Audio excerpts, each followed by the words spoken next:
Okay mga kaibigan, doon sa isang video natin na binigyan natin ng reaction kanina, kung saan sinasabi nga nung tagapagsalita ng China na dapat daw mga kapatid ay merong fairness, equality, and justice sa kahit na sino mang bansa.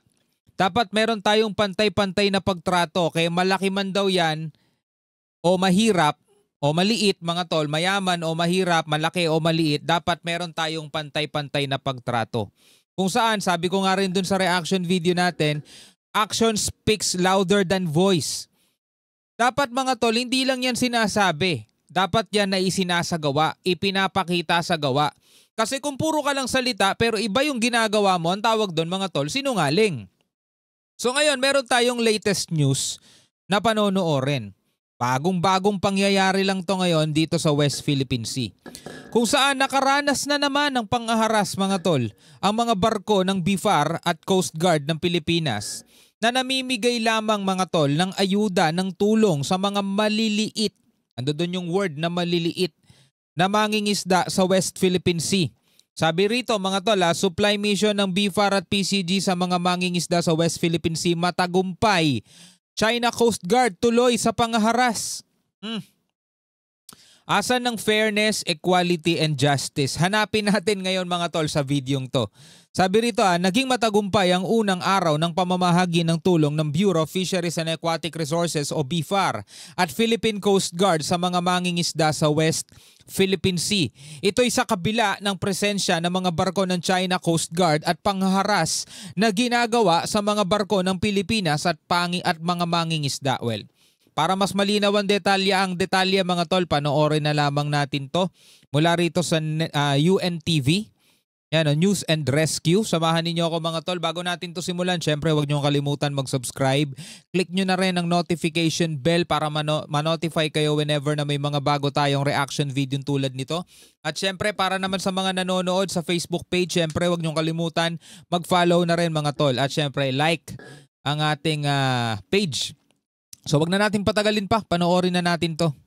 Hello Andy, kamusta ang pamamahagi ng tulong ng PCG at BIFAR? Yes, magandang umaga, Bert. Naging pahirapan niya itong paghatid ng tulong ng Philippine Coast Guard at ng BIFAR sa mga mangingisda dito nga sa West Philippine Sea dahil sa mga panghaharas na ginagawa ng mga barko ng China Coast Guard. Pero mo, pamimigay na nga lang ng tulong eh. Pamimigay ng ayuda, pamimigay ng suporta, 'di ba? Sa mga maliliit na mangingisda. Pahirapan pa. Saan ba natin yan isinasagawa? Sa ibang bansa ba? Sa ibang teritoryo ba? Hindi. Sa loob ng exclusive economic zone din ng Pilipinas. Bakit nagiging pahirapan? Kasi nga mga kapatid, yung isang bansa dyan na ang lakas-lakas ng loob sabihin sa international community na dapat daw mga tol, merong fairness, merong equality at merong justice, silang nangunguna sa panghaharas. Silang nangunguna sa pagharang sa mga humanitarian mission katulad nito. Nasaan ang fairness doon? Madaling araw pa lang ng Miyerkules, nakatanggap na ng radio challenge ang barko ng BIFAR mula sa barko ng China Coast Guard. Pagputok ng araw sa West Philippine Sea, dumami na ang mga barko ng China at pumaligid na sa barko ng Pilipinas at mga mangingisda. Grabe. Kaya naman naging pahirapan sa mga mangingisda ang lumapit sa mga barko ng BIFAR dahil sa malalaking barko ng China. Diba? Nasa kanila yung malalaking barko. Nasa atin yung maliliit. Again mga tol, no, hinahanap pa rin natin doon yung isinisigaw nila, yung ipinagmamalaki nilang fairness, equality. Mga kapatid, hinahanap natin yun. Kasi mga tol, tayo umaasa pa rin na makita natin yun. Balang araw, matagpuan natin yun. No? At sana mga tol, mangyari nga naman talaga yun. Diba? Na makita natin yung equality and fairness na yan na sinasabi nila. Kaya mahirap ka man daw o mayaman, kaya malaking bansa ka man daw o kaya maliit, dapat daw merong pantay-pantay na pagtrato.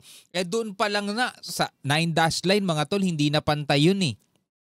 Biruin mo yung almost entire ng South China Sea, angkinin mo, asan ng fairness doon? Asan ng equality doon? Tapos eto, hindi naman tayo nagpunta dyan para makipag-away sa kanila eh. Ginagawa na yan mga kapatid para tulungan yung mga maliliit na mangingisda. Sad to say, kahit yung ibang mga kababayan natin mga tol, nababasa ko sa comment section, hindi nila naiintindihan yan. Ilang beses sinubukang harangin ng barko ng China Coast Guard ang barko ng BFAR at mga mangingisda at maging ang PCG.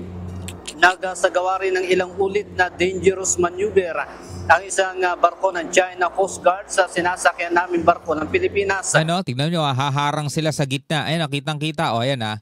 Halimbawa, ito mga tol, diretso barko natin. Tapos sila papunta sa gitna. Once tayo bumangga sa kanila, anong sasabihin nila? Binangga kami, binangga kami.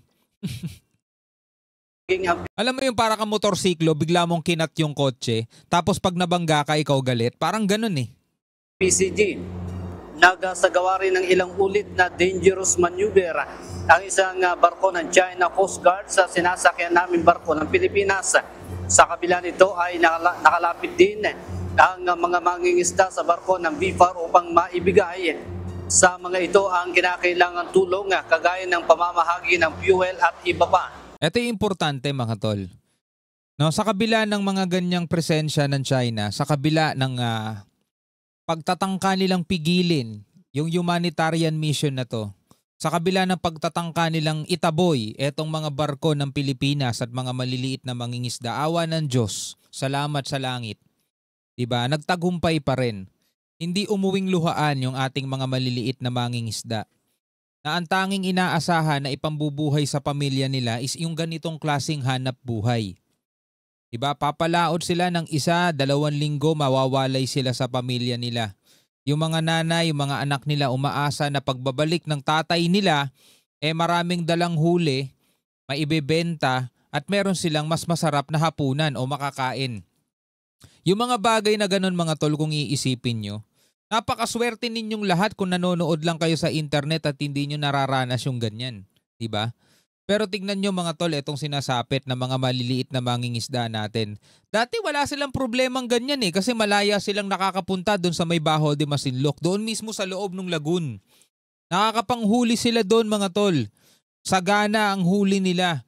Diba? Pati ibang bansa, sagana sa huli mga tol. Pero mula nung sinakop yan, pinagbawal na ng China na pumasok dyan yung mga maliliit na mangingisda. Wala mga tol. Naging ganyan na miserable lalo yung buhay nila. Tapos sa international community, sa United Nations, sasabihin fairness, equality, justice. Ay nako. Samantala, Bert, umabot naman sa 50 bangka ang nakalapit sa barko ng BFAR. Nakapagbigay ang PCG at BFAR ng 50,000 liters ng fuel sa 50 mga bangka. Bukod pa dito, ang mga groceries at iba pang pinagkaloob sa mga ito. Medyo pahirapan din ang paglapit ng mga ito dahil masungit ang lagay ng panahon at malalaking alon sa karagatan. Samantala, nagpalipad din ng chopper ang China at umiikot sa lugar habang umikot din sa himpapawid ang USS Poseidon at minomonitor ang nangyayari. Tingnan nyo hintayin nyo yung ibang mga mambabatas nating mababait. May lumipad na eroplano ng China na helicopter nila. May lumipad din na US Poseidon. Baka naman nang pansinin lang nila yung US Poseidon na lumipad, pero yung chopper ng China baliwalain nila. Kita rin namin mula sa malayo ang PLA Navy ng China na nagmamasid sa mga nangyayari. Sa kabila ng mga blocking at pang-aaras sa mga barko ng China, tagumpay pa rin ang naging misyon na makapaghatid ng tulong sa mga mangingisdang Pilipino. Saludo para sa mga Coast Guard, saludo para sa BFAR. Bert, magpapatuloy ang pamamahagi ng tulong ng pamahalaan sa mga mangingisda hanggang sa mga susunod na araw. Yan muna ang ating latest live mula dito sa West Philippine Sea. At ito rin yung paraan natin mga tol Yung presensya ng Coast Guard natin at ng BFAR, ito rin yung paraan ng Pilipinas para igiit na hindi kami nandirito para makipag-away sa inyo. Ginagawa lang namin yung karapatan namin since ito naman ay nasa loob ng exclusive economic zone ng Pilipinas at yan ay hindi imbento ng Pilipinas. Ito ay batay sa UNCLOS, batas sa karagatan. Diba? Gawin ninyo yung sinasabi ninyong fairness, justice, equality. Gawin ninyo. 'Di ba? Patunayan ninyo yan. Hindi yung puro salita lang kayo, 'di ba? Yun din yung paraan natin mga tol. Para ipakita natin sa international community, sa international law, sa buong mundo mga tol, na hindi naghahangad ng gulo ang Pilipinas. Ine-exercise lang natin yung ating karapatan. Ayaw natin ng may kaaway, ayaw natin ng gulo, ayaw natin ng kahit na anumang sigalot. 'Di ba? Pero kailangan pa rin nating igiit, panindigan yung ating karapatan batay sa international law. At batay syempre mga kapatid, sa bilang tao rito sa ating daigdig. 'Di ba? Ako naman naniniwala mga tol, na lahat ng likas yaman, lahat ng yamang dagat na nandiyan mga tol ay ipinagkaloob batay sa nasasakupan mong teritoryo. 'Di ba?